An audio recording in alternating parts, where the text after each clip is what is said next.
Bueno, entonces ya para cumplir con las temáticas del microcurrículo del curso, el día de hoy vamos a hablar sobre esta temática de fundamentos de la investigación científica. Lo primero que debemos hablar es centrarnos en algunos conceptos básicos, ¿cierto? Y el primero es definir qué es el conocimiento científico. Y para ello, pues he usado principalmente la referencia que aparece en el microcurrículo de Tamayo y Tamayo. Entonces, lo primero es que debemos definir el proceso de conocer como aquel momento de enfrentar la realidad y que por lo tanto este proceso es una relación que se da entre dos elementos, uno de ellos siendo el objeto, que en este caso objeto podemos definirlo como puede ser la naturaleza en sí misma o algunos de sus procesos, como por ejemplo reacciones químicas, en el caso de nosotros en ingeniería ambiental, procesos de contaminación. Entonces el objeto no deja de ser solamente como un elemento físico bien limitado y también puede ser definido como un proceso o una manifestación que queremos comprender. Entonces es una relación entre el objeto y el sujeto, que el sujeto pues obviamente seríamos nosotros como personas, pero también podría darse el caso de ser un sujeto del tamaño de una comunidad, por decirlo así, ¿cierto? Y lo que es importante en esta definición es que el sujeto es quien determina la relación con el objeto. Y es por eso que esta relación se convierte en algo subjetivo. Y esa subjetividad se manifiesta en que el conocimiento puede dividirse de varios tipos o pueden encontrarse diferentes tipos de conocimiento. Uno de ellos, que es el que el autor determina como el conocimiento vulgar, que digamos que en otras partes también se conoce como un conocimiento que adquiere información, pero no necesariamente dicha información es de carácter científico. Entonces ahí está como la división. Se puede adquirir un conocimiento vulgar y un conocimiento que se determina como científico. La diferencia entre los dos conceptos es que el conocimiento científico va mucho más allá de simple ver o no deja de ser simplemente una experiencia sensorial, ¿cierto? O sea, nosotros cuando en nuestro día a día pues adquirimos mucha información, incluso muchas veces de forma involuntaria por medio de nuestros sentidos.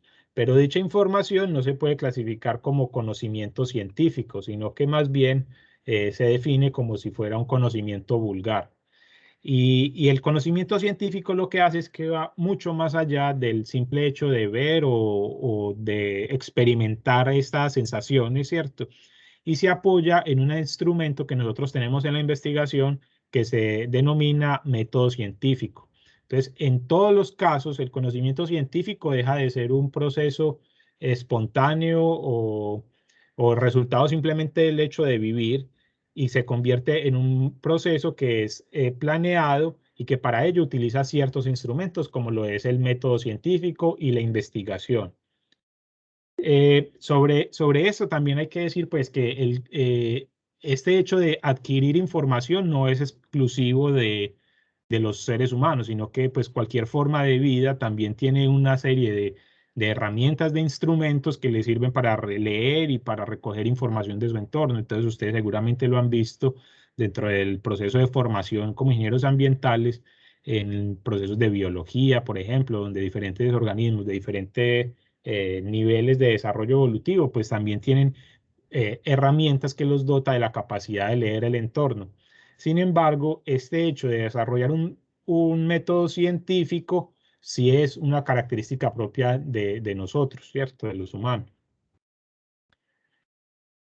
Eh, Sobre el concepto de conocimiento han surgido incluso diferentes escuelas de pensamiento e incluso dentro de la filosofía existe una rama de la filosofía que precisamente se centra en el estudio de el conocimiento, cuál es la función del conocimiento y se plantea algunas preguntas fundamentales, como por ejemplo, ¿existe la duda o para ellos dentro de esta rama de la filosofía si es posible conocer, si es posible adquirir conocimiento o si por el contrario eso no se puede lograr, ¿cierto? Porque digamos, bien sea por la infinitud, o sea, existe una cantidad de conocimiento que que no tiene un límite y por lo tanto es infinito.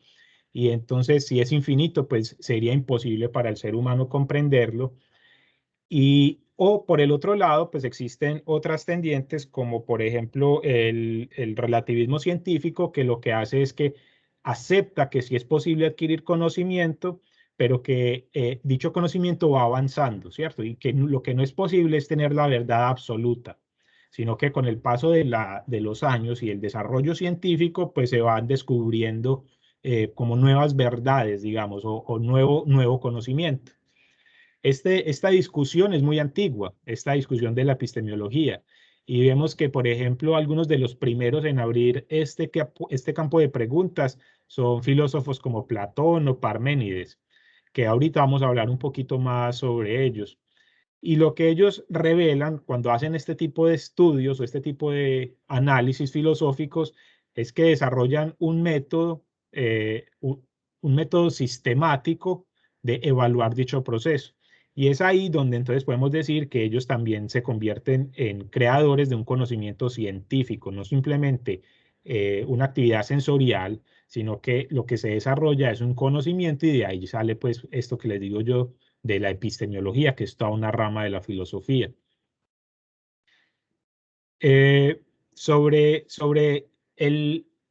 de los centros del conocimiento o los objetivos del conocimiento es como tal el conocer la realidad, ¿cierto? Entonces el hombre por naturaleza tiene ese deseo, ese llamado a conocer todo lo que lo rodea.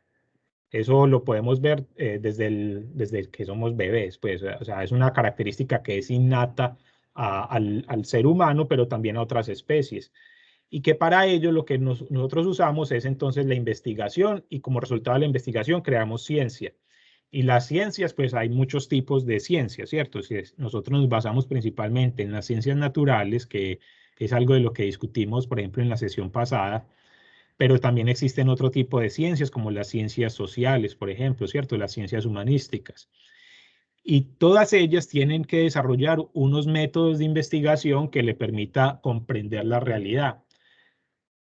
Y es por ello que no existe como una sola ruta o una sola forma de hacer investigación, sino que esta investigación se puede dividir en varias formas y en varios tipos. Y eso pues también lo tendremos que tener en cuenta al momento de evaluar el alcance y las limitaciones que tiene el concepto o la metodología que denominamos método científico. Y es que el método científico, como lo vamos a ver más adelante, pues se basa mucho es en el hecho de la experimentación, en la sistematicidad, en la repetición de experimentos y en la comunicación de esos resultados. Sin embargo, esa serie de etapas no son posibles para todas las ciencias. Es decir, si nosotros queremos analizar, por ejemplo, un proceso que se da en las ciencias sociales, muchas veces los eventos que ellos analizan son eventos de un solo momento, ¿cierto? O son hechos históricos y por lo tanto en ese escenario pues no existen esas posibilidades que tenemos nosotros dentro de las ciencias naturales. Es decir, si nosotros queremos evaluar el efecto que tiene un contaminante, por ejemplo, en el ambiente, pues podemos hacer unos experimentos de dosis-respuesta, ¿cierto? Podemos jugar, incluso simular el entorno donde se va a hacer la descarga de dicho contaminante. No necesitamos ni siquiera hacerlo directamente en el ambiente, sino que lo podríamos simular. Podemos cambiar concentraciones, analizar las sinergias que existen entre las variables, controlar una variable y ver qué es lo que pasa con las demás. Pero dentro de los sistemas sociales, pues eso es imposible, ¿cierto? Porque es imposible generar, por ejemplo, que si quisiéramos entender un proceso como la Segunda Guerra Mundial, entonces, pues no sería práctico, ¿cierto? Sería imposible intentar simular dicho proceso en la escala real, ¿cierto? Entonces ahí es donde vemos que dependiendo de las ciencias, también existen unas limitaciones o unas diferencias mejor que hacen que el desarrollo de la investigación sea diferente para cada uno de ellos. Sin embargo, lo que sí se busca siempre con el conocimiento científico es desarrollar un conocimiento sistemático, que ahí es como la palabra clave para poder desarrollar ciencia, que tiene que ser un conocimiento sistemático con operaciones sistemáticas, o sea, bien estandarizadas y ordenadas, que sean reproducibles. Y ese conocimiento sistemático se busca es que como una herramienta para comprender la realidad, ¿cierto? Para ello, dado que esto es un proceso por ejemplo, este tema de la epistemología surge desde hace más de 2000 años con estos filósofos griegos, lo que quiero ahora es presentarles cómo ha sido esa historia o ese bagaje de algunos de los aspectos de las ciencias naturales, que es lo que más nos atañe a nosotros, el conocimiento científico, pero en torno a las ciencias naturales. Y para eso debemos hablar de aquellos que fueron quizás los primeros en desarrollar lo que se conoce como la filosofía natural. La filosofía natural, digamos que es el antecesor o el papá de lo que ahora denominamos como ciencias naturales. Y los primeros en discutir estas cuestiones fueron unos filósofos griegos, que si quisiéramos empalmar esto con lo que hablamos en la sesión pasada, con el desarrollo de las civilizaciones, por ejemplo, en Mesopotamia, como en la sesión pasada les dije que el desarrollo de la civilización humana comenzó en ciertas ciudades, principalmente en Mesopotamia, ¿cierto? Entonces hablamos de una ciudad que era Uruk, por ejemplo, que se encuentra precisamente en el Golfo Pérsico, donde desembocan los ríos Tigris y Éufrates. Pero eso fue hace aproximadamente unos 5.000 entre 5.000 a 7.000 años, ¿cierto? Más o menos ahí. O sea, en el año 3500 antes de Cristo, digamos que Uruk alcanzó su cúspide. Pero digamos que el conocimiento que surge ahí como civilización y como producto de la especialización de la mano de obra, o sea, ya todas las personas no tenían que estar enfocadas precisamente en actividades como la agricultura o actividades de subsistencia, sino que comenzaron a surgir otros roles dentro de esas sociedades complejas que les permitía, por ejemplo, el desarrollo de la literatura, pues desarrollo de las artes, el desarrollo de la escritura, por ejemplo, que fue tan importante para el desarrollo de la civilización, y el desarrollo de la astronomía y de técnicas físicas o químicas, como por ejemplo la elaboración de vidrio, de cerámicas y demás. Entonces vemos que ese centro de desarrollo científico, cultural, se originó principalmente en esa región del planeta. Pero posteriormente, con el avanzar de los años, dicho polo de desarrollo, el centro de desarrollo comenzó a migrar hacia, con dirección a Europa. Pues no necesariamente Europa como tal, sino que hubo unas civilizaciones intermedias que fueron adquiriendo dichos conocimientos y digamos que dicho desarrollo científico se empezaron a esparcir por todo el mundo. Pero para nosotros como colombianos, pues, y pues debido a los procesos de colonización y demás que nosotros en Colombia somos parte de lo que denominaríamos como la civilización occidental, la cultura occidental. Entonces, para nosotros, digamos que la cultura griega, los filósofos clásicos griegos son el punto de partida para analizar todo este proceso de filosofía natural. Eso sin desconocer que en otras regiones del planeta, como por ejemplo en la India o en la China, que también tienen unas culturas milenarias, allí también se dieron procesos parecidos a lo que vamos a discutir sobre la filosofía natural. Algo que fue común, por ejemplo, entre todas las civilizaciones, tanto la occidental como estas orientales, es que el desarrollo de estas primeras expresiones, digamos, del conocimiento científico tenían un fuerte sesgo de una subjetividad determinada por la mitología o por las religiones. Y es por eso que se desencadenaron una serie de eventos que digamos que demuestran también que el desarrollo de método científico o el desarrollo de la sistematicidad puede tener, o sea, es una metodología que no es a prueba de fallos, o sea, pueden cometerse errores, ¿listo? Pero eso digamos que es otro tema. Entonces, como les venía diciendo, este polo de desarrollo se comenzó a migrar hacia Occidente y allí encontramos otras civilizaciones como la hititas. Esta fue la civilización que es considerada como la primera en desarrollar las técnicas de- para forjar hierro, melting, ¿cómo se dice? De fundición de hierro. Y, y tiene un carácter muy importante porque cuando estamos hablando de estos griegos, eh, estamos hablando también de lo que se denomina como la era de hierro. Entonces es allí cuando empezamos a encontrar que en algunas de estas ciudades griegas, como por ejemplo en Miletus, se comenzaron a desarrollar unas escuelas de pensamiento que precisamente lidiaban con este tema de la filosofía natural y cómo abordar el conocimiento del entorno, ¿cierto? Que digamos que es el objetivo que tiene por definición el conocimiento científico, que es entender la realidad, ¿cierto? Entonces, como resultado de estas migraciones, digamos que no solamente llegaron personas, sino también conocimiento científico que se abordó y se desarrolló en esas otras regiones del planeta y que comenzaron a permear la cultura occidental, precisamente con Grecia.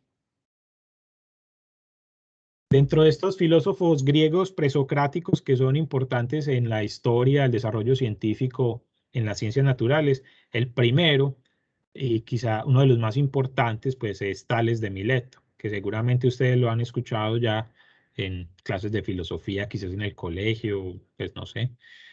Y Tales hacía una serie de preguntas que demuestran la importancia de la elaboración de hipótesis dentro del proceso investigativo. Lo primero que debemos reconocer es que ninguno de estos filósofos de los que vamos a discutir ahora en las próximas 3 diapositivas tenían eh, herramientas de laboratorio o hacían experimentación como tal en el sentido que lo usamos hoy en día, sino que ellos llegaban a todas sus conclusiones con algo que ellos llamaban como, pues a través del razonamiento, lo que ellos llaman como primeros principios. Y es que ellos, por medio de la lógica y de ejercicios mentales, intentaban descubrir la realidad de la naturaleza, ¿cierto? La realidad. Y entonces, por ejemplo, Tales es reconocido como quizás el primer filósofo natural, al menos el primero en registros. O sea, antes que Tales es muy probable que hayan existido filósofos que lidiaran o que trabajaran en estas áreas del conocimiento, pero digamos que de ellos no queda ninguna evidencia hasta el día de hoy. Mientras que de Tales sí se recogen muchos de sus trabajos. Y él hace, por ejemplo, una pregunta muy importante que enmarca quizás el entorno histórico en el que se vivía, donde el desarrollo científico estaba precisamente determinado por el desarrollo de nuevos metales, o sea, el hecho de pasar, por ejemplo, de la era del bronce a la era del hierro, digamos que era el momento como tal que se estaba viviendo en la sociedad griega y que incluso el acceso a dicho conocimiento les brindaba a ciertos grupos griegos también, porque es que los griegos están divididos en varios grupos, como por ejemplo los que aparecen aquí, los Aeolians, los jónicos y los Dorians. Entonces, por ejemplo, los Dorians eran menos desarrollados socialmente, pero adquirieron la tecnología de la fundición de hierro más rápido y por lo tanto lograron dominar muchas partes de los territorios griegos precisamente por ese acceso al conocimiento científico que heredaron pues desde Oriente Medio, digamos. Entonces, lo que hace Tales en ese contexto histórico, tecnológico, cultural, es que él se pregunta que si una cosa, como por ejemplo una roca, puede ser convertida en otra, como lo es el cobre, entonces, ¿cuál es la verdadera naturaleza de la sustancia? Y eso desde el punto de vista químico y del conocimiento de las ciencias naturales pues es profundo, ¿cierto? O sea, hay que estar conscientes que ellos en esa época todavía no habían desarrollado ni tenido conocimiento de los átomos, de ninguno de los elementos pues, de la tabla periódica como tal, o sea, no existía todavía esa noción de la materia que tenemos hoy en día. Y por lo tanto, esta simple pregunta, que nosotros creeríamos como simple, empieza a desarrollar dentro de este periodo helenístico o el periodo pues, del final de la era del hierro, toda una serie de pensadores que van a llegar a desarrollar teorías como la del atomismo, que son pues muy considerables, un desarrollo muy avanzado para su época. Pero entonces lo que dice Tales con eso es que si una roca es capaz de convertirse en cobre mediante un proceso químico y mediante la aplicación de un proceso sistemático, entonces, ¿cuál es la verdadera naturaleza de dicha sustancia, cierto? Y si una sustancia puede ser cambiada en otra, entonces, ¿será que todas las sustancias son simplemente un solo material fundamental? Entonces, él a esa respuesta, a esas preguntas dice que efectivamente que sí es así, ¿cierto? Debe existir un material fundamental y él propone que dicho material es el agua.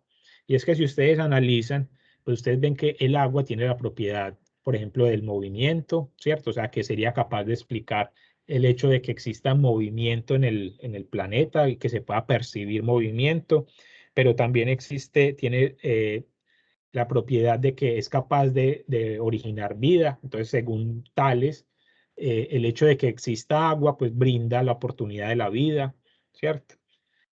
Y también es un material que está abundante, pues tanto en el aire, o sea, cuando se calienta el agua sucede algo parecido como lo que se decía sobre la roca y el cobre, y es que si usted calienta el agua, pues se evapora, que para ellos el hecho de que se evaporara quería decir que se convirtiera en aire, ¿cierto? Ellos todavía no tenían la noción de que existía un material como el nitrógeno o el oxígeno, sino que simplemente el hecho de esa evaporación, pues es una transformación que también argumentaba la existencia de quizás un solo material del cual fuera hecho todo lo demás. Después de esta idea de Tales, se llegaron otros posteriores o contemporáneos con él que acogieron dicha línea de pensamiento, pero modificaron el material. Entonces, por ejemplo, para Anaxímenes, dicha sustancia no es el agua, sino que por el contrario es el aire. Y hubo otros que, por ejemplo, Anaximandro, que decía que es posible que exista un material fundamental, pero dicho material es algo ideal, que es inalcanzable, que es algo etéreo, ¿cierto? Que se llama el apeirón. Y así, digamos que hubo una serie de filósofos que, acogiendo este principio de Tales, empezaron a desarrollar esa filosofía natural. Mm, Posteriormente llegó otro, como por ejemplo Heráclito de Éfeso, que también dice que la característica principal, un poco asumiendo pues lo que decía Anaximandro, que no necesariamente tiene que ser la búsqueda de un material físico como tal, sino que puede ser también un tema conceptual. Entonces Heráclito lo que decía es que dicho material lo que debe representar es la idea del cambio, o sea, que si es algo que puede representar específicamente al universo, es la capacidad de cambiar. Y por lo tanto, el material que más representa dichas características era el fuego. Eh, Otros de los filósofos griegos importantes para las ciencias naturales, pues está Pitágoras, ¿cierto? Que ustedes obviamente pues, lo han estudiado en geometría como tal, quien fue nacido en una ciudad que se llama Samos. Aquí en el mapa lo encontramos acá. Entonces, miren, por ejemplo, aquí está el mapa esta es la Anatolia, que es lo que hoy denominamos como Turquía. O sea, ahí está Anatolia y al otro lado, o sea, por acá estaría Grecia y ya empieza Europa. Pero acá vemos entonces Samos, de donde es originario Pitágoras, aquí está Mileto y aquí está Éfeso. Entonces digamos que este fue un punto crucial en todo el tema del desarrollo de la filosofía natural y que también representa como ese punto de mezcla de diferentes culturas. Por un lado estaban los griegos, por otro lado estaban ciudades antiguas desde los imperios antiguos como los de los haititas y también en la época de Pitágoras se dio una invasión de los persas y por eso fue que Pitágoras tuvo que emigrar al occidente y consigo pues trajo todo ese conocimiento, no solamente desarrollado en esa región por parte de estas comunidades griegas, sino también de los persas como tal. Posteriormente, cuando llegó Pitágoras al sur de Italia, allí también fundó pues una escuela de pensamiento y uno de sus representantes o de sus estudiantes pues fue un filósofo que se llamaba Empedocles, que propuso que no solamente debía buscarse un elemento, sino que podrían ser cuatro, y propuso tierra. Entonces aquí es donde llega esta teoría de los cuatro elementos que digamos que tuvo la potencia tal de durar durante 2000 años. O sea, este desarrollo que se tuvo por estos filósofos griegos, sin experimentación, simplemente por actividades de razonamiento, tuvo la influencia en el mundo de aproximadamente 2000 años. O sea, hasta la época de Isaac Newton, en las universidades europeas se estaban enseñando precisamente las posturas y las enseñanzas de filósofos como los que estamos hablando, y principalmente de Aristóteles, que digamos que fue el filósofo más influyente en Europa hasta la llegada de la modernidad y de la revolución científica. Entonces Aristóteles también recogió estos principios e incluso adicionó otro, que es lo que nosotros llamamos como la quinta esencia o el aéter. Este quinto elemento, el quinto elemento, ¿cierto? Todo esto en español pues está muy relacionado como con la perfección, con lo ideal, ¿cierto? La quinta esencia y demás. También tuvo unas consecuencias negativas, y es que Aristóteles fue el tutor de Alejandro Magno, y Alejandro Magno pues logró la conquista de territorios enormes, y han salido muchas de las películas pues que salen hace unos años, como por ejemplo esta película de 300, donde está la batalla precisamente de los troyanos contra los persas. Eh, Aristóteles fue uno de los tutores de Alejandro Magno, quien efectivamente logró tomar o cumplir los sueños de su padre Filipo, el rey de Macedonia, y conquistar hasta, incluso llegar hasta India y hasta el sur, hasta Egipto, o sea, el norte de África. Eso tiene también unas consecuencias, no solamente políticas, sino desde el punto de vista de la ciencia y el conocimiento científico en Europa y en la cultura occidental, porque este desarrollo físico, químico, de filosofía natural que se daba, comenzó a mezclarse con otras tendencias y otros conocimientos que desarrollaron, por ejemplo, en el antiguo Egipto, donde mucho del conocimiento, por ejemplo, en la química, está directamente relacionado con procesos como el embalsamamiento y entonces con procesos religiosos. Y es allí donde digamos que comienza un decaimiento del desarrollo digamos, de la teoría o de las bases de lo que posteriormente se convertiría en las ciencias naturales, porque esa mezcla entre el misticismo de Egipto y estas nuevas teorías sobre los cuatro elementos desembocó en lo que se denomina como la alquimia, que duró por cientos de años, pues. Eh, inc- yo diría que dentro de esta historia de los filósofos griegos hay un proceso que es incluso más interesante y que puede tomar y que fue validado en la actualidad, como es el desarrollo de la teoría del atomismo.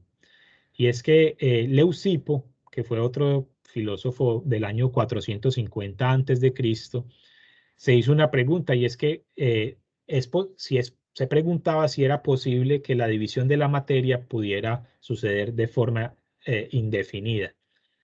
Y para Leucipos dice que esto es un proceso que no se puede llevar indefinidamente, sino que tiene que llegarse hasta cierto límite a partir del cual ya no se puede dar la división, pues continuarse dividiendo.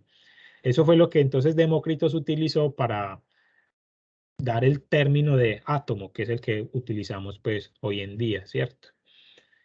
Esto pues no solamente es una demostración de la potencia que tiene la elaboración de una pregunta o de una hipótesis al momento de abordar la realidad, como lo vemos en la actualidad cuando elaboramos hipótesis o planteamientos de problemas para proyectos de investigación, sino que también es un ejemplo de cómo se va desarrollando el conocimiento científico, porque digamos que el primero en plantear dichas situaciones fue Leucipo, ¿cierto? Y entonces él fue capaz como o llegar a esa conclusión de que no es posible producir materia de la nada, ¿cierto? O sea, de la nada no puede salir nada. No es posible que de la nada se pueda crear materia.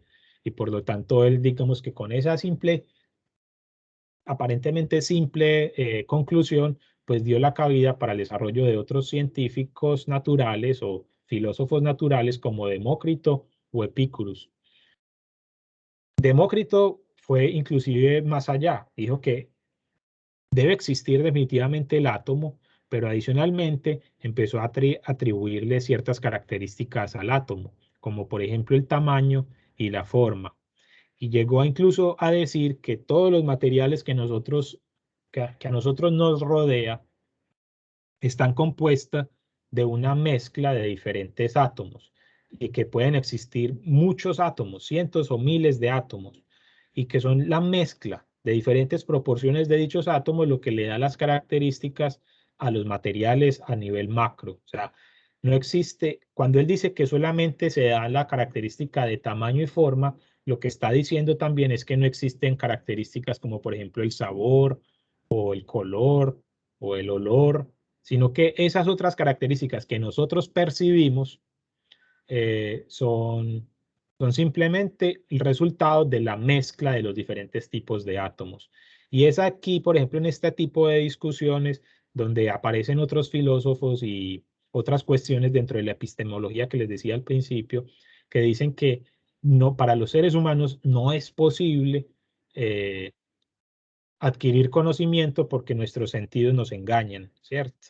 Entonces, lo que dice Demócrito ante esa postura, digamos que negacionista, o un poco más dogmática, es que no, que efectivamente puede explicarse, ese proceso puede explicarse, precisamente es porque existen unos elementos tan pequeños como los átomos que tienen ciertas características, pero que las mezclas de ellas son las que nosotros logramos percibir.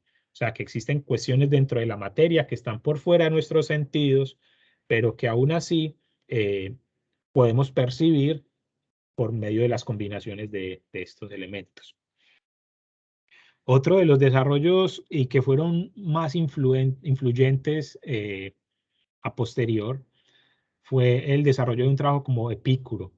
Del trabajo de Epicuro solo se conocen ciertos extractos y es como, sí, muy resumida. No se conocen tanto sus trabajos, es decir, escritos por él mismo, sino a través de sus estudiantes y principalmente a través de un romano, un poeta romano que escribió pues un poema que se llama De Rerum Natura, que eso traduce como sobre la naturaleza de las cosas. Entonces, en este poema, Lucrecio, digamos que recopiló esta filosofía de Epicúros y fue un documento tan influyente que sirvió para procesos posteriores como en el Renacimiento.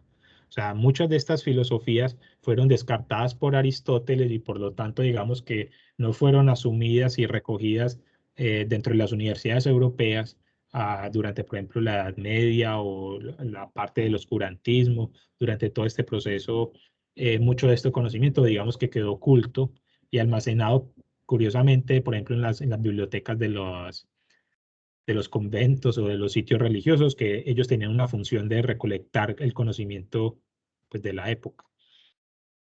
Pero Epicuro llegó incluso más allá de decir que solamente había que hablar de tamaño y forma, sino que también definió que otra de las características del átomo tenía que ser el, el peso. Y no solamente definió que existe el peso, sino que también debería existir el vacío y que dichos átomos debían, para poder explicar que hayan, por ejemplo, reacciones químicas y que puedan existir estas percepciones o estas emisiones que nosotros percibimos con nuestros sentidos, tenía necesariamente que existir algo que él denominaba como la vibración, swerve, que es la que dichos átomos, si no se movieran, simplemente tendrían la capacidad de caer, ¿cierto? Como en el vacío y por lo tanto no interactuarían entre ellos. Y es por esta lógica que es necesario que los átomos tengan esa característica de la vibración.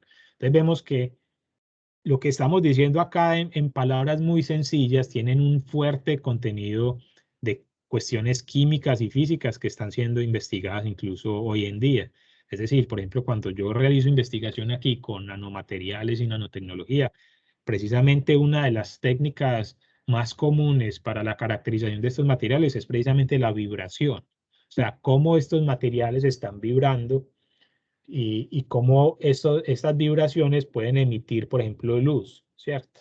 Y vemos que esa es una técnica que estamos utilizando en el año 2000, pero que Epicuro, desde el año 340, 300 antes de Cristo, ya preveía que dicho fenómeno tendría que estar ahí expresado. Y eso, pues, para mí es una demostración increíble de la capacidad que tiene un proceso racional, sistemático, de adquirir conocimiento científico. Y fue por eso, pues, como que he decidido hacer esta introducción desde el punto de vista como epistemológico y de desarrollo de la filosofía natural. cuestiones así como varias, es que puedo decir que, por ejemplo, Demócritus es conocido como el filósofo sonriente. Entonces, si ustedes ven, por ejemplo, en esta imagen, o cuando ven imágenes de filósofos, a Demócrito siempre lo representan como con una sonrisa. Pues es una cuestión ahí que, una nota al pie. Ya digamos que entrando nuevamente un poco más en la actualidad y en los contenidos que debemos abarcar el día de hoy, debemos decir que eh, bueno, lo que discutimos, estos filósofos que discutimos hasta, hasta este punto, hasta Demócrito, ellos se denominan como filósofos presocráticos. ¿Listo? Pero después llegó Sócrates, quien fue quizás el filósofo más influyente y es el más famoso pues, de la historia, pero él no se centró tanto en cuestiones de filosofía natural. Sin embargo, el aporte que él hace al tema de fundamentos de la investigación es que se atribuye a que él desarrolla lo que se denomina como el método socrático. Y es que dice que para poder adquirir conocimiento es necesario hacer preguntas que dividan los problemas en pequeñas partes y luego desarrollar una hipótesis para ser evaluada. O sea, vemos que incluso Sócrates ya estaba planteando las bases de los métodos de investigación que utilizamos hoy en día, donde establecemos una serie de objetivos específicos y una serie de preguntas que planteamos resolver por medio de hipótesis, ¿cierto? Dentro de, pues Sócrates fue, como les dije, pues un filósofo muy influyente y uno de sus mayores estudiantes o más reconocidos es Platón, quien fue pues filósofo también griego, estudiante de Sócrates y fundador de un instituto de investigación de geometría que se llamaba la Academia. Incluso se dice que en la entrada de ese edificio de la Academia existía un letrero que decía que no permitir el ingreso aquí de aquel que sea ignorante de geometría. O sea, bastante interesante pues ese tipo de cuestiones. Y otro que también adquirió conocimiento de esta serie de pensamientos y de metodologías de investigación fue Aristóteles, quien fundó el Liceo, que pues fue en el Liceo donde Aristóteles, digamos que obtuvo, pues, tanto Platón como Aristóteles se reconocen como algunos de los filósofos más prolíficos de esta época, pues. Y Aristóteles hizo toda su producción académica en el Liceo, y sus trabajos fueron los más influyentes durante 2000 años, como les dije anteriormente. Entonces, aquí sobre esta diapositiva lo que quiero resaltar después de esta historia es el desarrollo de este método. O sea, para poder adquirir conocimiento que sea caracterizado como científico, necesariamente tiene que desarrollarse un método. Y ese método tiene la función principalmente de reducir la subjetividad de las personas, ¿cierto? Y otra de las características de este método es que tiene que permitir su reproducción, o sea, tiene que ser explicado de una forma tal que otro investigador, otra persona sea capaz de replicar dichos resultados. Entonces, sobre el método científico, pues podrían resaltarse muchas definiciones. Entonces, aquí traigo pues algunas, como por ejemplo, el método científico puede definirse como una sucesión de pasos para descubrir nuevos conocimientos o en otras palabras, para comprobar o rechazar hipótesis. Entonces vemos que son definiciones actuales, pero que necesariamente pues, son una consecuencia de estos métodos socráticos o también de otros filósofos ya más modernos, como por ejemplo René Descartes con el discurso del método, ¿cierto? Otra definición sobre el método científico es que esta es la aplicación de la lógica, nuevamente haciendo referencia pues a este tema de sistematicidad, para poner a prueba nuestras impresiones, opiniones o conjeturas. O sea, es un método lógico para debatir, para anular la subjetividad y así examinar las mejores evidencias disponibles en favor o en contra de ellas. O sea, es poner nuestra percepción, nuestra subjetividad en una lucha contra las evidencias recolectadas sistemáticamente. Otra definición es que el método científico es un conjunto de procedimientos por los cuales se plantean los problemas científicos y se ponen a prueba las hipótesis y los instrumentos de trabajo investigativo. O sea, como vemos que las tres definiciones que están aquí, lo que están en últimas expresando es que es una forma de recolectar conocimiento que nos permite evaluar hipótesis. Y esas hipótesis están elaboradas con el objetivo de explicar la realidad, pero también de anular la subjetividad del investigador, del sujeto. Algo que quiero resaltar sobre el método científico es que lo fundamental de este método no es el descubrimiento de verdades en todo momento, sino más bien determinar cuál ha sido el procedimiento para demostrar que un enunciado es así. Y adicionalmente, los pasos que se han de dar o seguir están regulados por el método científico. O sea, que lo importante en el método científico es el procedimiento. Es decir, nosotros tenemos unas capacidades actuales, por ejemplo, en la investigación, que están determinadas, por ejemplo, por la cantidad de recursos financieros que tenemos disponibles para desarrollar un proyecto, ¿cierto? Por ejemplo, también estamos limitados por la capacidad de infraestructura física en laboratorios, en equipamientos, tenemos también limitaciones en nuestro conocimiento y demás.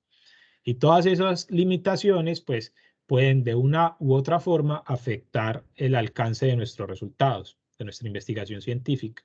Sin embargo, el método científico lo que se centra es en el desarrollo de un procedimiento que sea estandarizado y que nos permita eliminar ese plano subjetivo de nuestros resultados. Otra de las características principales de este método es que tiene que tener la capacidad de comunicar los resultados. Es decir, para el método científico y para la investigación científica no es suficiente colectar información como la que se recolecta con nuestros sentidos, sino que también tiene que garantizarse que la expresión, la comunicación de dichos resultados tiene que ser claros y con el uso de un vocabulario científico, precisamente para eliminar también esos aspectos subjetivos y en lo mayor posible lograr resultados que sean cuantificables, que no es siempre posible dependiendo del tipo de ciencia que se esté abarcando. Otro de los elementos claves dentro del método científico y de la investigación es simplemente el hecho de que cada una de las ciencias utiliza términos o conceptos propios. Y esto está pues relacionado con lo que les decía en la diapositiva anterior, que es que el método debe garantizar que se están utilizando conceptos que son propios del sistema que se está evaluando para poder mejorar la comunicación. Y es que, como lo decía Isaac Newton, la ciencia se desarrolla sobre los hombros de gigantes, o sea, sobre los investigadores pasados. O sea, por ejemplo, lo que vimos con todo el desarrollo del atomismo, ¿cierto? Que para poder que la ciencia avance, pues se deben utilizar unos conceptos que están desarrollados y que son propios de cada una de estas ciencias. Sin embargo, los conceptos pueden ser una abstracción. O sea, no solamente tienen que ser, no necesariamente son algo físico, tangible, sino que son un concepto, que son una impresión sensorial o una percepción que pueden ser una abstracción. Y eso es muy importante en algunas formas de la investigación, como la forma básica, donde se utilizan herramientas más teóricas o instrumentos como por ejemplo las matemáticas, ¿cierto? Que son una abstracción que no existe de forma tangible, pero que son una serie de conceptos que nos ayudan a explicar la realidad.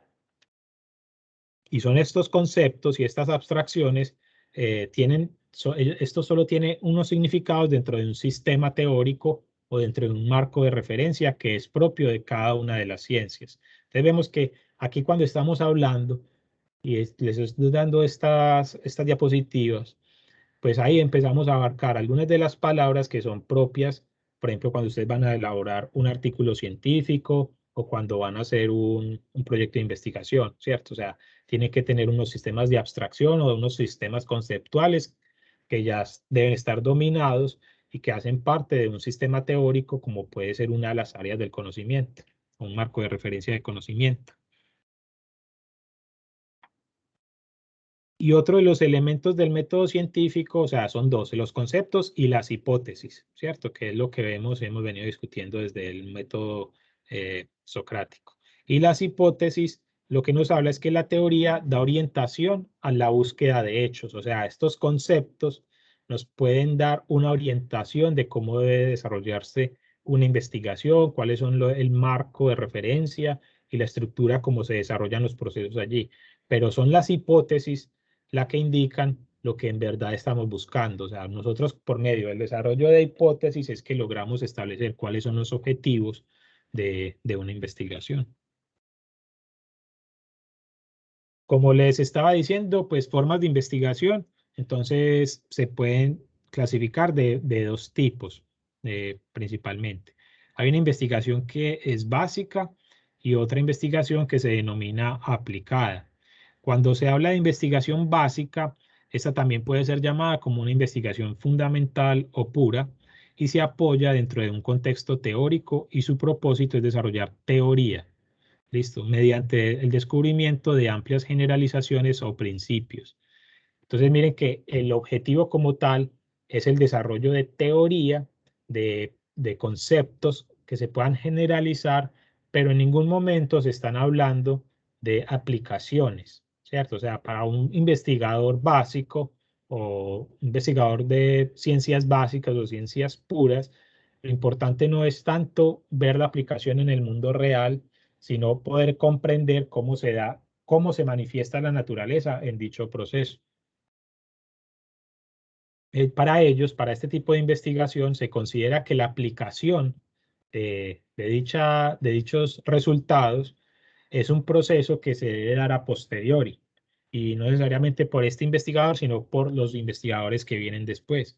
Y eso es algo que vemos en la actualidad. Es decir, cuando hablamos, por ejemplo, de las matemáticas y, por ejemplo, de investigación pura, como lo fue el desarrollo de Newton del modelo de cálculo diferencial, pues Newton en su momento estaba desarrollando un instrumento, unos conceptos, unas abstracciones conceptuales que permitían en ese momento la explicación de las elipses y el movimiento de las tierras, pero de los planetas.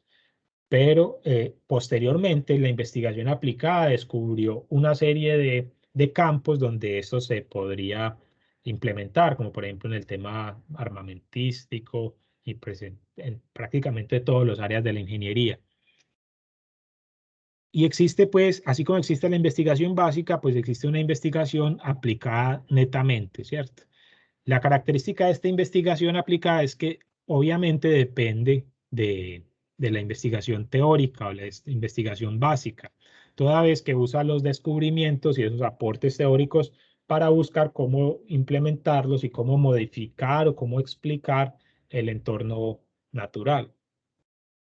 Otra de las características es que la investigación aplicada busca la aplicación inmediata y no tanto el desarrollo de teorías, que en algunos casos pues podría darse. Y es que en la investigación actual, esa línea de división entre investigación básica y aplicada puede verse difusa, principalmente cuando se hacen trabajos de investigación aplicada, porque muchas veces cuando se quiere, por ejemplo, en la realidad actual es que cuando se va a publicar un artículo científico, obviamente nosotros estamos buscando siempre generar unas generalizaciones de un proceso químico o físico que pueda ser utilizado para explicar la realidad, pero adicionalmente lo que se hace comúnmente es eh, mostrar cómo puede ser aplicado dicho principio o dicho resultado en la industria local o en la industria en general.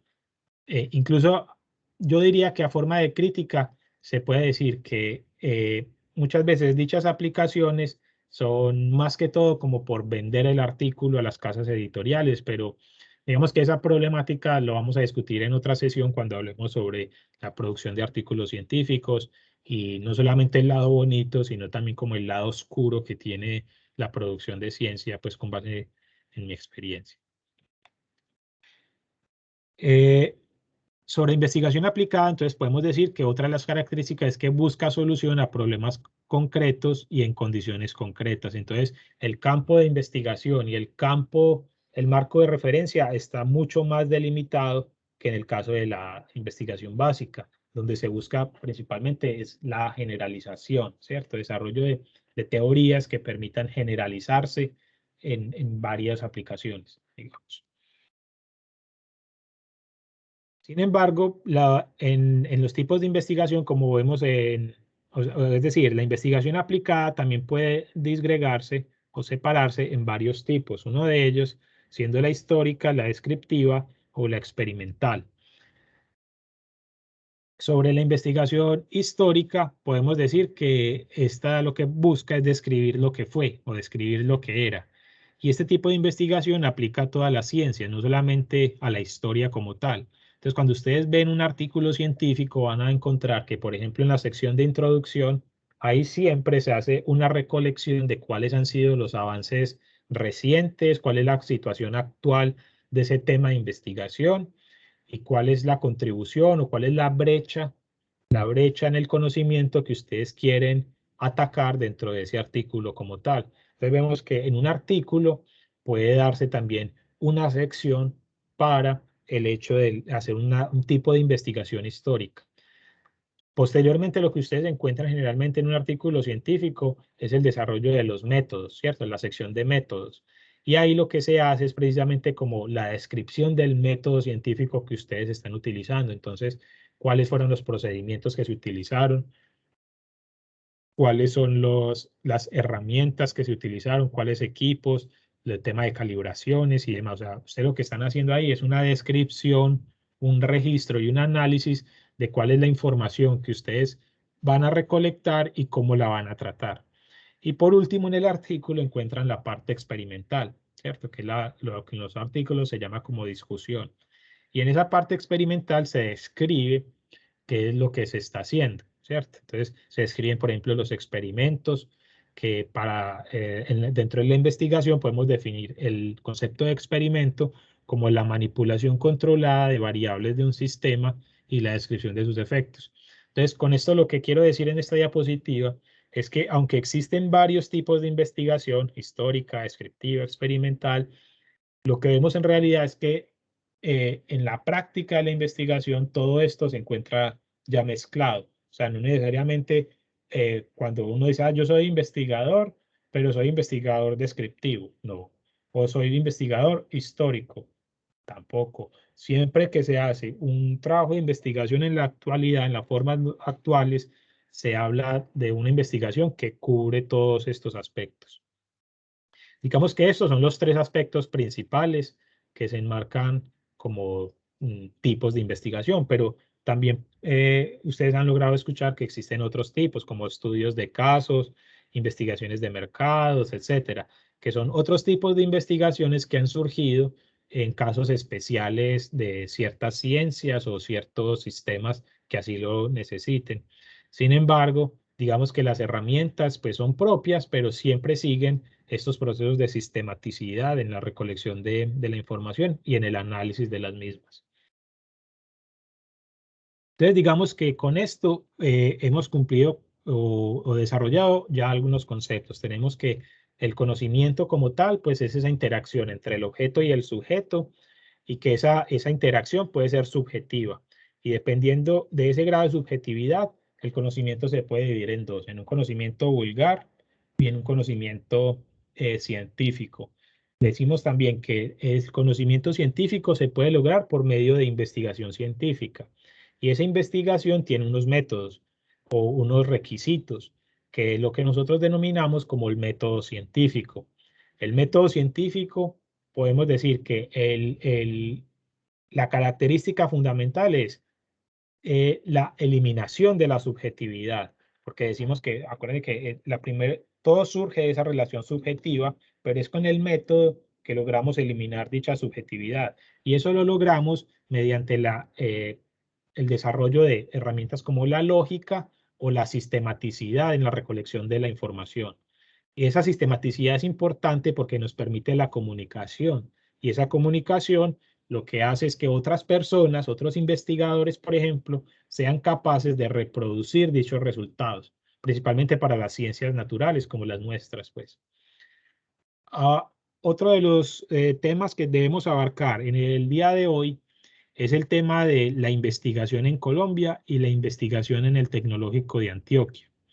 Para ello, lo que he preparado es que, bueno, ustedes ya deben saber, me imagino, que el organismo a nivel nacional que está encargado del tema de investigación es lo que ahora se llama MinCiencias, ¿cierto? En el actual gobierno hubo un cambio y es que se pasó de tener a Colciencias, que era un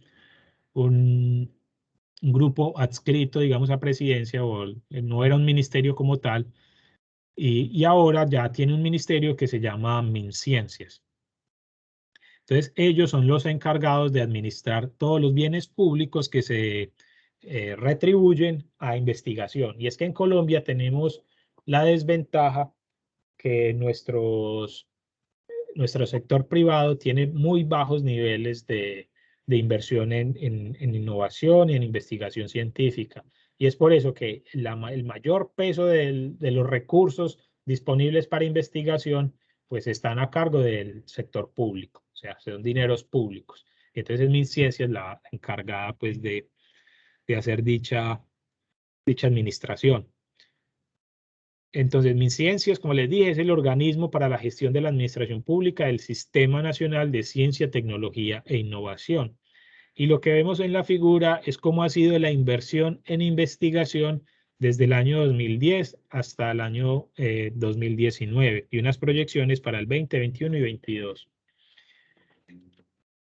Estos datos son recolectados con base en un informe aquí está la fuente, por aquí aparece el Informe Nacional de Competitividad 2020-2021.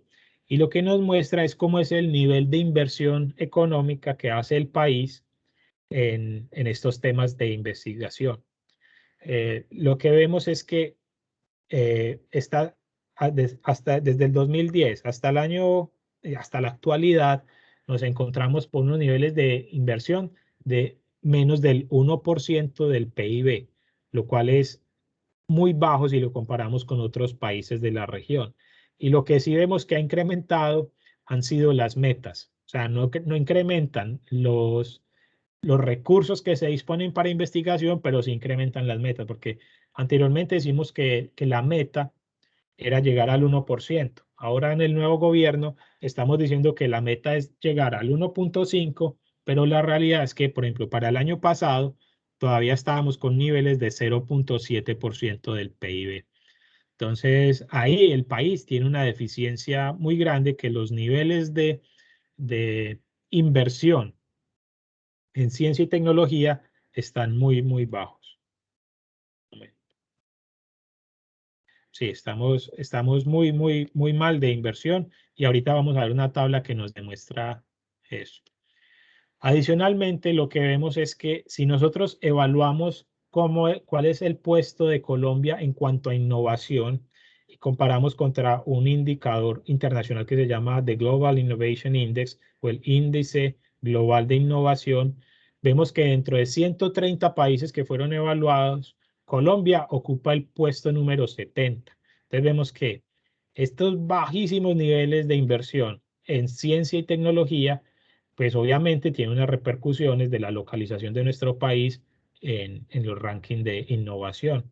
Y aunque pues decimos que en Colombia, pues en Medellín, que se dice pues que es la ciudad más innovadora del mundo, pues eso también tiene muchas cuestiones detrás en cuanto a mercadeo y es cierto, pues es decir, en Medellín se han desarrollado unos fenómenos sociales que son considerados innovadores y que han permitido, digamos, a la ciudad crecer.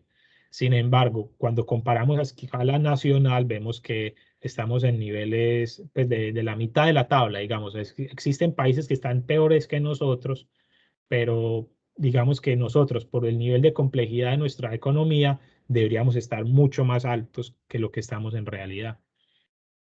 Y eso lo podemos ver en estos datos del Informe Nacional de Competitividad, o sea, es un informe del gobierno mismo, y que nos permite comparar, por ejemplo, este tema del PIB, de cuánto es el porcentaje de PIB que se asigna a actividades de ciencia, tecnología e innovación.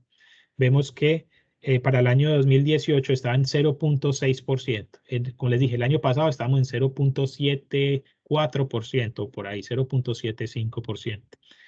Y eso hace que nosotros dentro de Latinoamérica, dentro de los 10 países de Latinoamérica, estemos en el puesto número 7, lo cual no refleja el nivel de desarrollo que tiene Colombia como país. Es decir, nosotros seguimos siendo un país relativamente pobre, pero tampoco somos de los países más pobres del mundo. Y de acuerdo a nuestros niveles de ingresos, deberíamos estar en una posición mucho más alta que estar en el séptimo lugar, ¿cierto? Deberíamos de estar en el top 3, top 5 de Latinoamérica, pero en realidad estamos en el séptimo puesto. Si vemos cuál es el país más desarrollado de la región en ese aspecto, solamente en el término de inversión, sería Costa Rica, que está en unos niveles de 2.67%, que es un nivel que ya es propio de países desarrollados. ¿Listo? O sea, Costa Rica ha estado en los últimos 10 años, diría yo, en un proceso de crecimiento de su país basado, por ejemplo, en el hecho de protección de recursos naturales y también, como lo vemos acá, de inversión en ciencia y tecnología. Eso, digamos, en cuanto a ese indicador que se denomina actividades de ciencia, tecnología e innovación. Pero existe otro indicador que relaciona cuánto es el dinero efectivamente o los recursos que se dan para la investigación propiamente dicha. ¿Listo?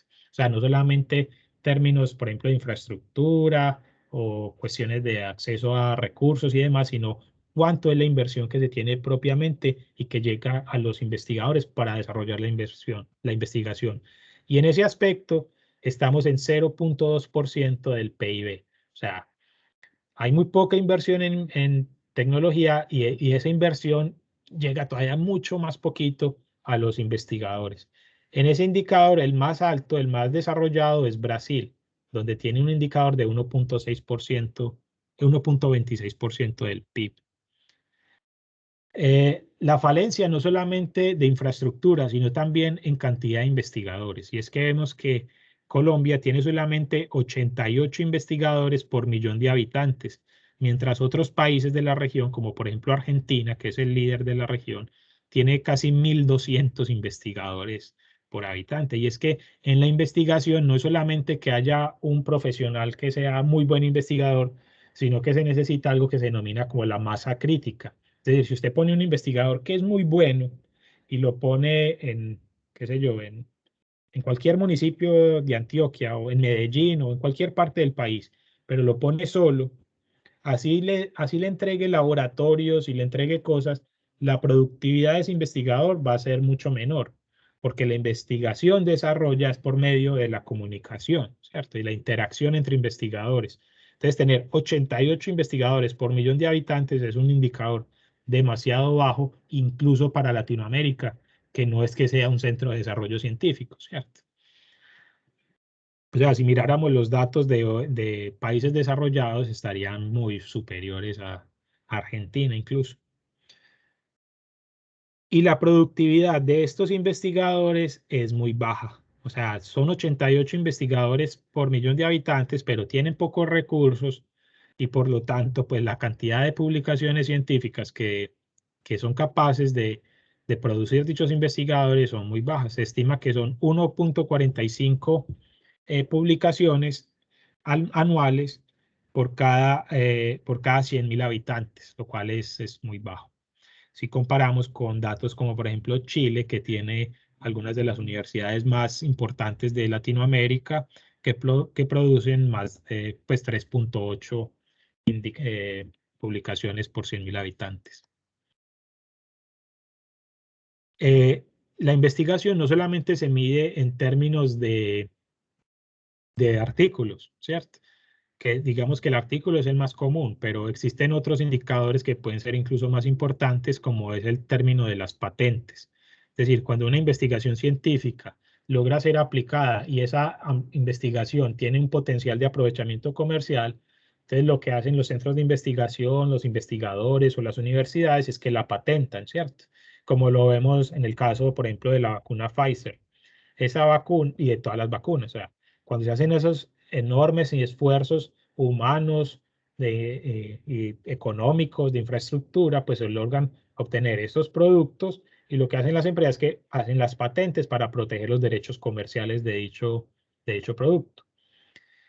Y lo que vemos es que las patentes en Colombia están alrededor de 5.8 patentes por millón de habitantes, mientras que en otros países como México ese valor está alrededor de 12.5. O sea, nuevamente nos estamos quedando muy atrás. Entre los 13 países de este ranking, Colombia está en el puesto número 11.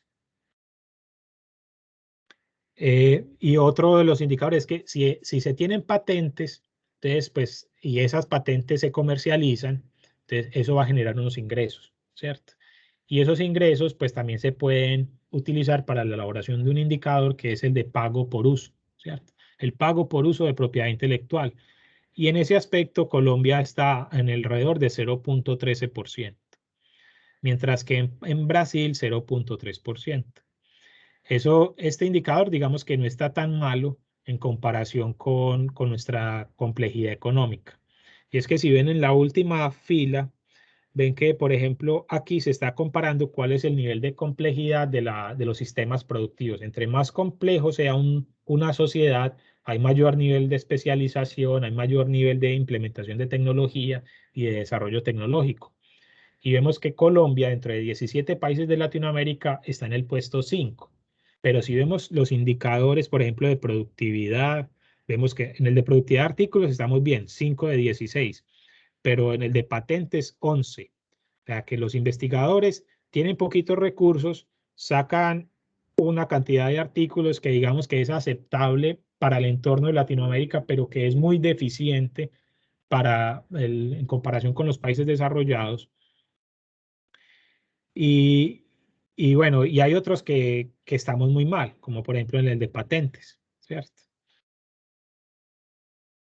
Y ya, bueno, entonces digamos que el panorama que tenemos en la actualidad es bastante sombrío y que si bien es cierto existen pues como unas metas de crecimiento en innovación, en inversión, perdón, lo que hemos visto es que esas metas no son nuevas, es decir, desde el año 2010 se ha venido diciendo que la meta era el 1%, pero lo que vimos es que incluso ha venido cayendo, o sea, el año 2019 ha sido el más bajo desde el año 2013, o sea, de los últimos 5 años fue el registro más bajo. Ahora supuestamente va a comenzar a crecer, pero lo que sí ya creció fue la meta. Ya dicen que la meta es 1.5. Vamos a ver si sí se cumple.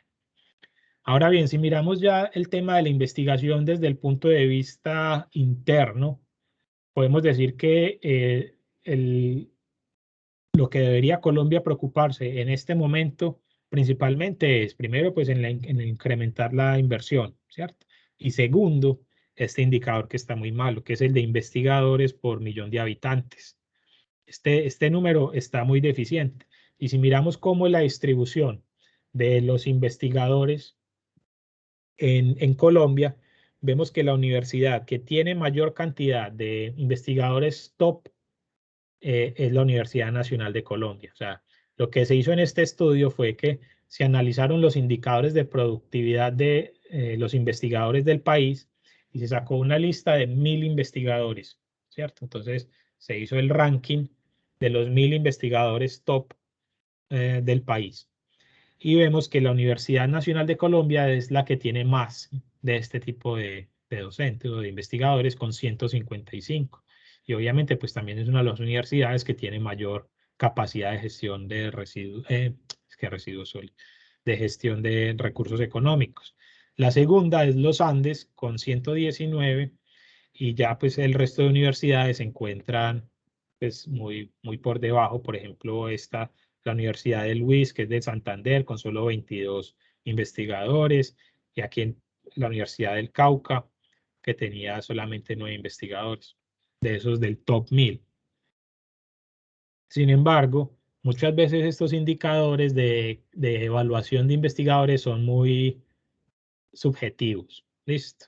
Y lo digo yo pues con el conocimiento de causa de pues, estar en un país en este momento donde hay unos niveles de productividad mucho más altos que los que vemos en Colombia, pero que eso no necesariamente refleja la capacidad de docencia que tienen dichos investigadores. Entonces, ahí yo diría que en Colombia tenemos una diferencia comparativa con países como en el que estoy yo. Bueno, y es que en Colombia, en las universidades se centran mucho es en la parte de docencia. Entonces, como buscar que el docente se califique bien como docente, pero la parte de investigación todavía es un tema pendiente. Muchos de los docentes pues no tienen esa vocación o ese interés en la investigación y por lo tanto la productividad pues es bastante baja, la verdad. Dentro del tema de la investigación en el TDA, pues estuve revisando la sección de investigación en la universidad. Ustedes saben que yo soy nuevo y encontré que hay principalmente dos grupos de investigación dentro de la parte de ingeniería de ciencias naturales y demás. Uno de ellos se llama el GITIMA. Y aquí ustedes encuentran el link de Colciencias, donde se puede consultar el GRUPLAC. Ustedes no sé si conocen esto, pero en Colciencias existe una base de datos donde todos los investigadores del país tienen que alimentar su productividad. Y no solamente los investigadores, sino también los grupos de investigación. Entonces, por ejemplo, aquí tenemos el grupo GITIMA, que es del Tecnológico de Antioquia, y que es dirigido, el líder se llama Darío Enrique Soto Durán, quizás ustedes pues, me imagino que lo conocen. Y aquí está pues toda la lista de investigadores. Entonces, por ejemplo, Sergio Pegui, que yo lo conozco, yo estudié con él pues, o Julia Andrea Londoño, bueno, Kelly. Y aparece la productividad. Entonces, ¿cuáles son los artículos publicados de este grupo que es, creo que es más reciente? Es un grupo que solamente tiene 19 integrantes y que es reciente, por lo tanto solo tiene pues 8 artículos científicos. Pero también existe el otro grupo que se llama Integra, que este ya es un grupo que fue fundado creo que en el año 2003, perdón, y pues que ya tiene, digamos que una mayor productividad. Obviamente por el resultado del tiempo y el número de investigadores. Miren, este grupo llegó a contar hasta con 64, muchos de ellos compartidos, otros que ya se han salido, pero que ya este grupo pues ha tenido una productividad pues más considerable con aproximadamente unos 90 artículos. Sin embargo, solo para darles un comparativo, digamos que crudo, donde yo trabajo actualmente acá en Hungría, mi supervisor, solamente mi supervisor, tiene aproximadamente unos 500 artículos y él tiene 45 años. O sea, solamente una persona tiene esa productividad, lo que supone pues como la desventaja competitiva y que demuestra pues claramente este tipo de resultados, porque Colombia se encuentra acá, porque por ejemplo este número de patentes está tan bajo, porque también estamos tan bajo en productividad de artículos científicos, pero yo diría que todo se resume principalmente en este indicador de millón de habitantes y obviamente en recursos económicos. Claro que este tema de recursos también pueden gestionarse desde el exterior, ¿cierto? Por medio de la creación de redes de conocimiento, o sea, hacer alianzas con universidades, por ejemplo, con la que yo estoy trabajando actualmente. Este fin de semana va a llegar un estudiante de la Universidad Nacional a hacer una pasantía aquí de 2 semanas. Y entonces, ¿eso qué le brinda? Pues que a investigadores de Colombia podrían tener acceso a equipos de laboratorio que quizás no existan en esos laboratorios donde están, o quizás sí existan, pero simplemente ese hecho de confluir, de interactuar con otros grupos, hace que todos estos indicadores pues crezcan mejor. Entonces, bueno, y aquí al final ya les tenía simplemente como esta ficha de identificación de los grupos, el grupo GITIMA, que empezó en el 2017, y el grupo Integra del 2003, donde quizás ustedes ya han participado por medio de los semilleros de investigación, y ya. Bueno, no sé si tienen algún comentario, porque ese era el material que tenía preparado para el día de hoy. Quisiera de pronto escucharlos. Quisiera saber si ustedes hacen parte de semilleros de investigación y qué experiencia han tenido al respecto. Toda vez pues, que yo apenas estoy empezando en el tecnológico, entonces también me interesa mucho pues, conocer al respecto. ¿Alguien que Profe, quiera? hola. Hola. Bueno, yo era de la Medellín y cuando me pasé al tecnológico, sí supe de varios grupos de investigación y uno como estudiante le falta es como más que todo organizarse y tener muy buena voluntad, porque uno escucha todos los temas y súper interesantes, pero a la hora de la verdad, como hay que tener una constancia y hay que estar con una responsabilidad encima, uno la verdad se desliga de eso, pero en el tecnológico me ha gustado mucho esa parte, pero pues eso ya es de compromiso. Yo no he tenido la oportunidad, pero es por culpa de uno, de que uno no se organiza, ¿cierto? Que el trabajo y eso.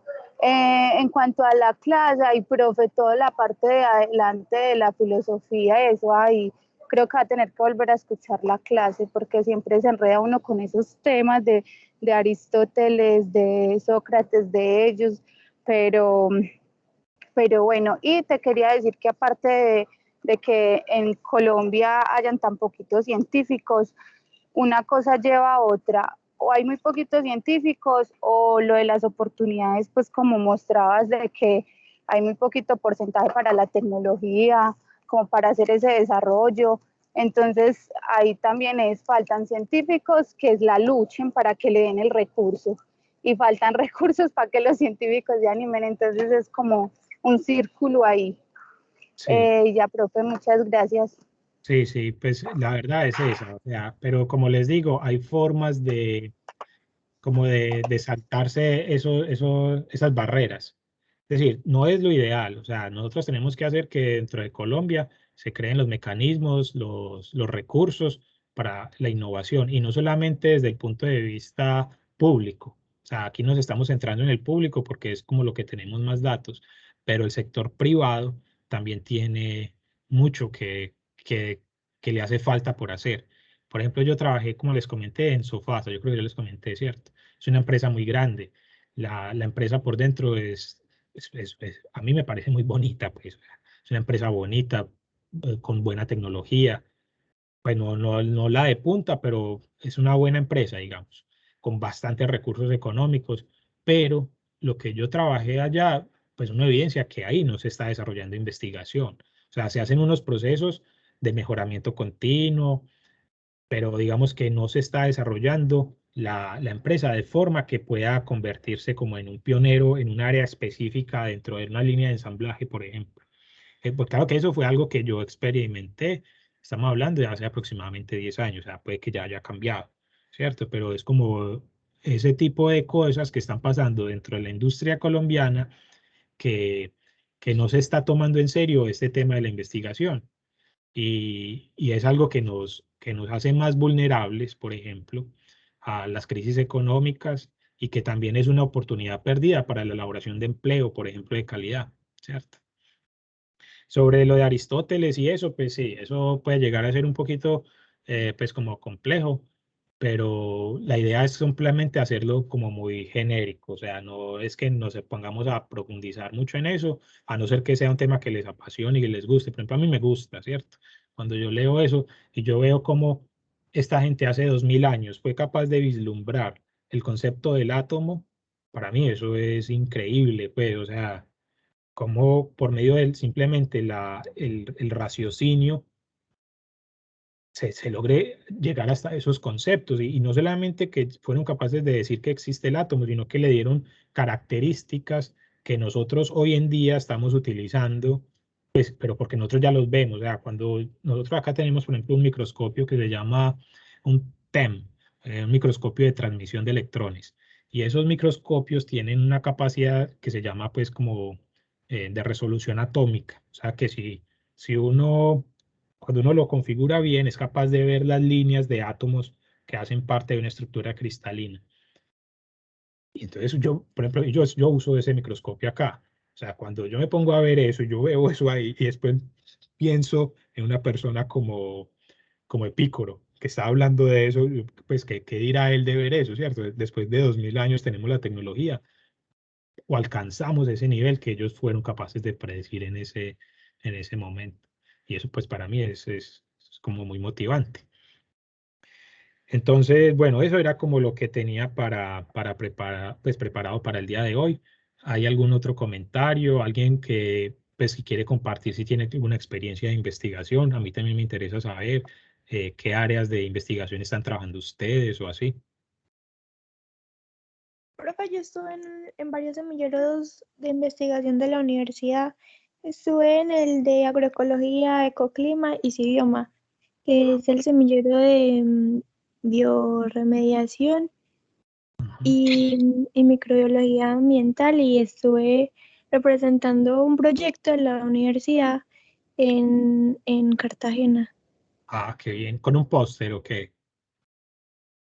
En esa época se usaban eran diapositivas. Ah, no, muy bien. Sí, pero también estuve en otro que sí fue con un póster. Ah, bueno. Y Daniela también iba a decir algo, ¿cierto? Daniela Ramírez. Sí, profe. Yo también participé de un grupo de investigación cuando estuve haciendo la práctica de la tecnología eh, con la profesora Marcela Serna con las magnolias. Nos Ah, tocó ir a campo y tomar pues algunas muestricas, trabajar en laboratorio y pues no, investigando uno se da cuenta también pues como de la problemática digamos, en cuanto a recursos, y porque siempre es como ir a un laboratorio, desplazarse, digamos, distancias muy largas para poder hacer pues como esos análisis o estar bien lejos y tener que montarse a un bus 2 horas, 3 horas para poder ir a ver las muestras. Entonces todo eso siempre pues como que retrasa mucho también la investigación, pero los resultados siempre son, digamos, como muy, eh, no sé, pues como que le dan a uno mucha motivación, ¿cierto? Investigar es chévere. A mí me gusta mucho el tema de investigación porque uno se da cuenta de cositas, pues como que son interesantes dentro de las ciencias y que de pronto lo hacen profundizar más a uno como en ciertas áreas. Entonces, es interesante. Lástima la situación actual y si ya esto está en manos de un ministerio, no le veo muchas patas a eso. bueno, bueno, ya que dices eso, también como que se me viene a la mente de que mostrarles que la investigación es también una posibilidad de trabajo. Es decir, eh, una de las ventajas que tiene la formación en investigación es que, bueno, si llegan hasta el punto, por ejemplo, de doctorado, maestrías y eso, es que te abre las posibilidades del trabajo en otros países del mundo, ¿cierto? Y el caso, pues estoy yo aquí. Y entonces, digamos que la investigación es también como una herramienta que pueden tener ustedes como profesionales para abrirse a tener experiencias en el exterior, todo el desarrollo de postdoctorados, digamos, por ejemplo, en el trabajo donde yo trabajo, tenemos estudiantes, no estudiantes, no, postdoctorados de la India, de la China, pues muchos países asiáticos, de Japón, que trabajamos todos acá, pues estoy yo de Latinoamérica. Entonces, digamos que son espacios también muy multiculturales y que eso se valora mucho, inclusive dentro de las publicaciones científicas, cuando uno envía un artículo a jurados, o sea, yo después les voy a mostrar cómo se hace todo ese proceso, pero cuando uno envía un artículo para ser publicado, para ser evaluado, uno de los criterios que ellos tienen para evaluar es precisamente el hecho de que sea internacionalizado, ¿cierto? ¿Cuál es el nivel de internacionalización del grupo de investigación? Entonces, para que también lo tengan presente, que puede ser una posibilidad laboral a futuro. Bueno, entonces creo que terminamos así. Si tienen alguna duda, pues estoy atento por el correo electrónico o por acá por el Teams. Recuerden que tienen una actividad pendiente para... Profe, Sí, hola. en cuanto a esa actividad, habían dicho que era por grupos, pero yo no conozco a nadie, entonces no sé de pronto si alguien necesite con quién hacerse para la actividad y me puedan como hablar. Puede ser por acá también, por el Teams. Pues de una vez. Listo. ¿Hay alguien más que esté sin equipo Profe, yo. y otra persona? Bueno, entonces por ahora pues pónganse ustedes dos en contacto y busquen pues la otra persona que puede ayudarles, listo. Y la otra es que recuerden que como es un número impar, puede haber un grupo de 4. para que se complete bien el grupo. O sea, la actividad es de 3 personas, pero puede haber uno de 4. De todas formas, si tienen algún problema, me cuentan y estamos ahí en contacto. Igual, bueno, sí, no, eso era lo que les quería decir. Si no hay más comentarios, entonces damos por terminada esta sesión. Voy a parar esta grabación.